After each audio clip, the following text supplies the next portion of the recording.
Alors, bonjour tout le monde. On va se retrouver aujourd'hui pour une nouvelle vidéo dans laquelle je vais vous présenter mes Rubik's Cube car il y en a que vous ne connaissez pas. Et je vais commencer avec un que en fait vous connaissez car je vous en ai déjà parlé, le Puppet 2 Cube. Du coup, effectivement, je m'étais trompé dans le nom lors de la dernière vidéo. C'est pas le Bandaged Cube, mais le Puppet 2 Cube. Donc voilà. Je ne suis pas trompé sur son nom.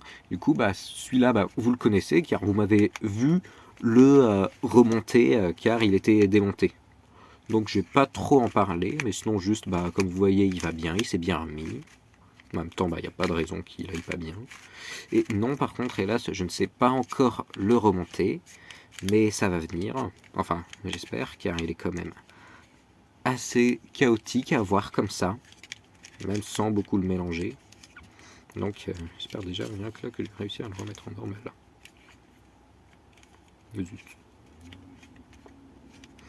Bon. Bon, aussi. Après la Syndo, du coup, que vous connaissez pas, c'est le Curvicopter Cube. Il est assez bizarre car il tourne par comme ça. Et ce qui est encore plus bizarre, c'est que quand on aligne comme ça, après, il peut se déformer comme ça. Mais ça, je sais pas trop si à la base c'est possible, car moi, du coup, j'ai fait ça et j'ai toujours pas réussi à le remettre en cube normal. Du coup, dans les commentaires, si vous savez s'il est censé se déformer comme ça ou pas, vous pourrez me le dire. Comme ça, ce sera sympa et ça permettra de le remettre en cube. Donc, voilà, ouais, il est assez bizarre. Et honnêtement, ouais, j'ai aucune idée là de comment le remettre en cube, car pourtant j'ai beaucoup essayé. Mais ouais, ça le change pas. Il reste plus ou moins tout le temps comme ça. Je pense, j'ai dû peut-être faire un truc où il n'est pas censé tourner comme ça. J'essaierai jusqu'à ce qu'il soit de nouveau un cube. Après, du coup, on va passer dans les que je sais résoudre, car oui, celui-là non plus, je ne savais pas le résoudre. Donc, j'en ai deux autres que je sais résoudre. On a le premier qui est ici, qui s'appelle le... laisse-moi vérifier, il a un nom un petit peu compliqué à se souvenir. C'est le hexagonal prisme. Donc voilà, lui c'est un hexagonal prisme.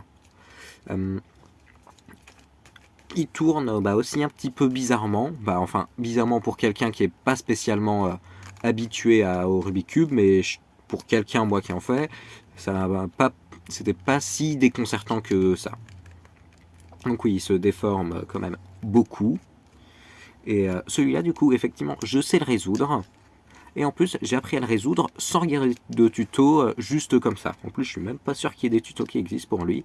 Donc à la fin de la vidéo, je vous ferai une résolution en direct. Enfin en direct, je vous ferai une résolution. Comme ça, ce sera sympa. Donc oui, vous voyez, il est quand même assez bordélique une fois mélangé. On reconnaît plus trop la forme de base qu'il est censé avoir. Alors aussi, avec il y a très souvent livré avec les cubes un tutoriel pour le résoudre, mais bon, je vais vous le montrer, c'est quand même pas hyper clair. Donc voilà. Déjà, si vous parlez pas anglais ou japonais, ça risque d'être compliqué. Mais ouais, c'est quand même pas la notice la plus claire. Moi, à lire, je la comprends, mais pour quelqu'un qui veut juste essayer, il comprend rien.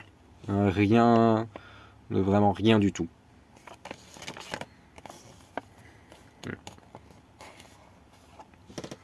Et après, du coup, il y a un quatrième. 4, c'est celui-là. Alors, le nom, un instant, le nom aussi est un peu à coucher dehors. Attendez que je m'en souvienne, c'est le... One eternity later. Ah oui, le Trashbears octahédron. Oui, c'est un nom assez compliqué. En même temps, faut bien inventer des noms pour les cubes. Donc en plus, il est joli, il est en forme de D8. Et celui-là non plus, ça m'a pas pris de tuto pour apprendre à le résoudre. Il est même, je trouve, assez simple. Il s'apparente un peu à un 3x3, je trouve. Mais il est quand même, je trouve, très joli. Celui-là aussi, je vais vous faire une résolution après. Donc, voilà, lui, c'est l'octaédron. Je dis plus rien, parce que je ne me souviens pas, c'est trop compliqué à s'en souvenir. Donc voilà, il est très joli. Tous les cubes, en fait, ils sont assez jolis mélangés. Sauf certains. Mais celui-là, il n'en fait pas partie. Donc en plus, il est en forme de D8, c'est sympa.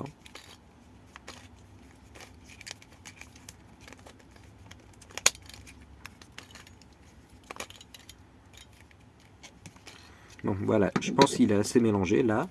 Du coup, après, on pourra passer à la résolution du coup des deux cubes que je sais faire. Du coup, je vais commencer par l'hexagonal prisme. Donc, on y va.